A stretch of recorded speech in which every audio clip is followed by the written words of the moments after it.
a dangerous labourer who murdered a vulnerable young man and dumped his dismembered body parts in bin bags in a park, has been jailed for at least 27 years. Deja Jones, 27, subjected 20-year-old Jamie Gilby to a sustained and vicious attack before cutting up his body and distributing the remains in undergrowth at South Norwood Lake and grounds in South London, sentencing him to life in his absence after Jones refused to attend the hearing at the Old Bailey. Judge Nigel Lickley, KC, described him as a violent and dangerous individual. Judge Lickley said Jamie was in the prime of his life and had his entire life ahead of him. You took that away. Mr. Gilby was last seen alive going into Jones's room at a hostel where they both lived in Upper Norwood on the evening of 27th of January 2022. Prosecutor Simon Dennison, KC, previously told jurors the defendant murdered him therein a brutal, sustained and particularly disturbing attack. Mr. Gilby's mother, Charlene Baxter, told the court about the impact of the murder of her eldest son has had on her family. She said, "My son often asked if the bad man is coming," she told the court. Miss Baxter said her son loved playing jokes on people and was always happy, laughing and joking. The jury found Jones guilty of Mr. Gilby's murder on Thursday, the 5th of December, after a 9-week trial. Jones had refused to attend court by video link from Belmarsh Jail.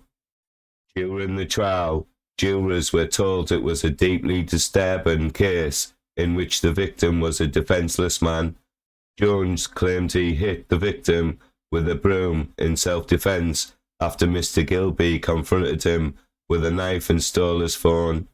Mr. Dennison told jurors the defendant inflicted the severe head injuries when Jamie was alive. He inflicted stab wounds when he was alive but not wearing his clothing, and he inflicted stab wounds when Jamie was dead and not wearing his clothing.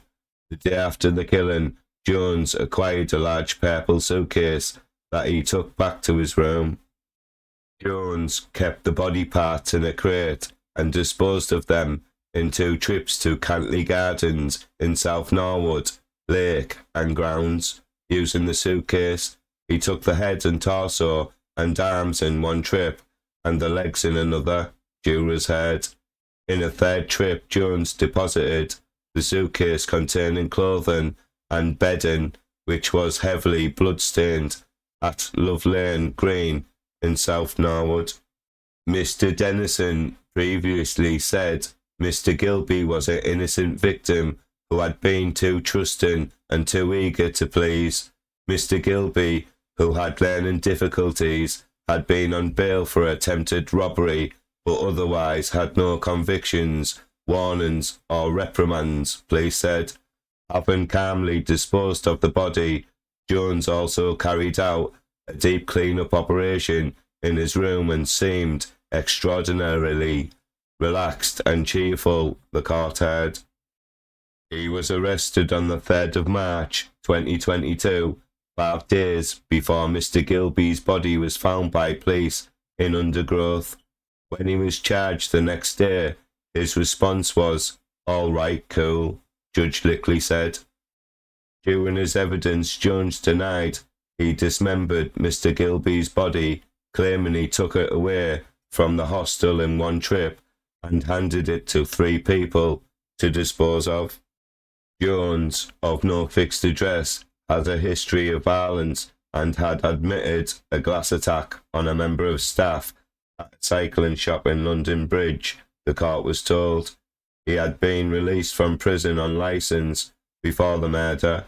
Jones will serve a minimum of 24 years and 353 days, taking into account the 2 years and 12 days he has already been in custody.